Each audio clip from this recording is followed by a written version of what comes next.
Black Cross. The Black Cross is a creepy story about a group of friends who ditch school and go to check out a mysterious abandoned house nearby. A few weeks ago, some friends of mine from school died suddenly. Some others went insane. The doctors tried to pass it all off as mental illness, but I know the truth. They were possessed by something. When I was in school, I used to hang around with a group of boys in my class. There were 5 of us all together: Danny, Mitch, Eric, Hugh, and myself. We never paid much attention to our schoolwork and spent our time ditching class and getting up to mischief. The teachers hardly even noticed our absence and our parents never suspected a thing. One day, Danny and Mitch told the rest of us about a creepy urban legend they heard regarding the house that was near our school. The father of the family had gone insane and hung himself. When his wife and kids discovered the body, they were so traumatized that they couldn't stay in the home again. They abandoned the house and it had lain vacant ever since. We were so curious that we immediately decided to check it out. The next day, we all snuck out of school after lunch and went to the house. When we got there, we were surprised to find that it was just a normal-looking home. You would never have suspected that someone had committed suicide in the place. Danny and Mitch went in first and the rest of us followed close behind. We went into the kitchen first and rummaged through the drawers and cupboards to see what was inside. There was nothing much of interest. Going upstairs, we explored the bedrooms, but most of the furniture had been removed. Just then, Eric noticed something in the hallway.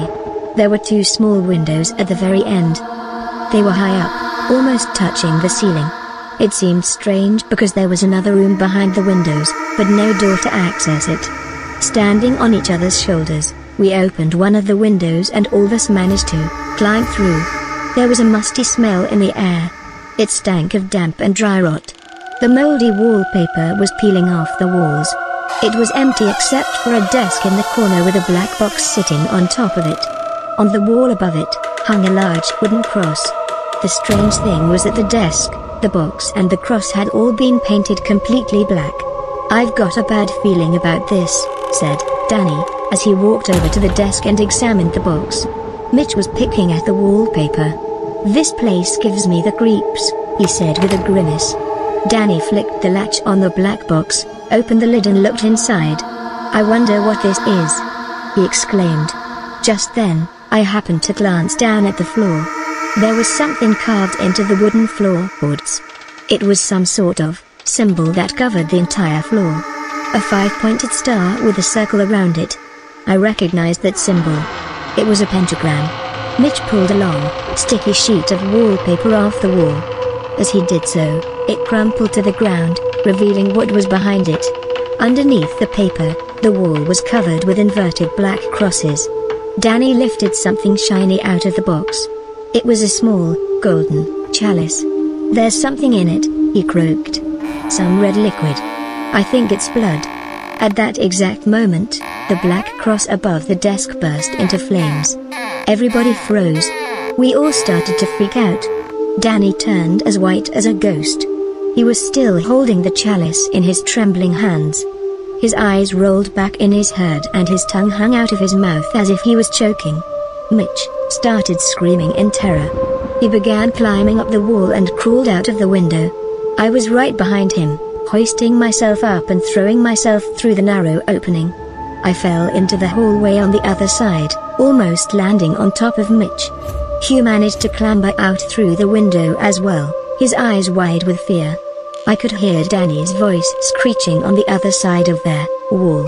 Eric appeared at the window. He was clutching onto the ledge with one hand, while his other arm flailed wildly. "My leg!" he cried. "He's got my leg!" I grabbed his arm and tried to pull him through. We could hear Danny in the room, moaning and howling like a dog. Eric was in a blind panic, struggling and screaming for help. "My leg! My leg!" he kept screeching. We all pulled as hard as we could. Eric came tumbling out through the window, and we all fell in a heap on the floor. He was shaking, crying and whimpering. I looked down at his leg and was horrified to find that there was a huge chunk missing from his calf. The flesh had been torn away from the bone. "He bit me," Eric wailed pitifully. "Call an ambulance." I shouted. Hugh scrambled to his feet, ran to get help. Danny continued yelling and screaming in the other room. We were too scared to peer in the window and check on him. We all exchanged frightened looks. I think he's possessed, said Mitch. We sat there on the dusty floor and waited, listening to the tortured screams of Danny. He was like a wild animal, charging around like a crazed beast. He was uncontrollable, screaming, crying and bouncing around their room. Eventually, an ambulance arrived and the paramedics attended to Eric's wounds. The police came too, and when they saw the crazed state that Danny was in, they called for backup. The ambulance took Eric to the hospital. Our names and addresses were taken and we were driven home by 2 officers. We never saw Danny again. There was a rumor at school that his parents had to put him in a mental hospital. The police came and talked to our parents many times after that, but they never told us what they were discussing. Of course, we were all grounded for the rest of the year. In school, we were on our best behavior, not wanting to get into any more trouble. One day, I was called to the principal's office. When I opened the door, I was shocked to see Mitch and Hugh sitting in front of their principal's desk. Their faces were ashen. As soon as I closed the door behind me, the principal began speaking. Eric is dead, he announced. I couldn't believe it. Then, I realized I hadn't seen Eric for days. I thought he was just absent from school. It turned out that he had collapsed and died of a heart attack. He was only 14 years old. The doctors couldn't explain it. Nobody could. Mitch, Hugh and myself left the office that day with a heavy feeling in our hearts. We were the last surviving members of our group. We didn't speak to each other. There was nothing to say. The haunted expressions on our faces spoke volumes. After that, we all sort of drifted apart. During the summer holidays, I happened to run into Mitch's sister at the mall. As soon as she set eyes on me, she broke down in tears. She told me that Mitch was dead and Hugh had gone insane. Mitch hung himself in his bedroom. He told his parents he was going to bed and locked the door. He was found with his head shaved.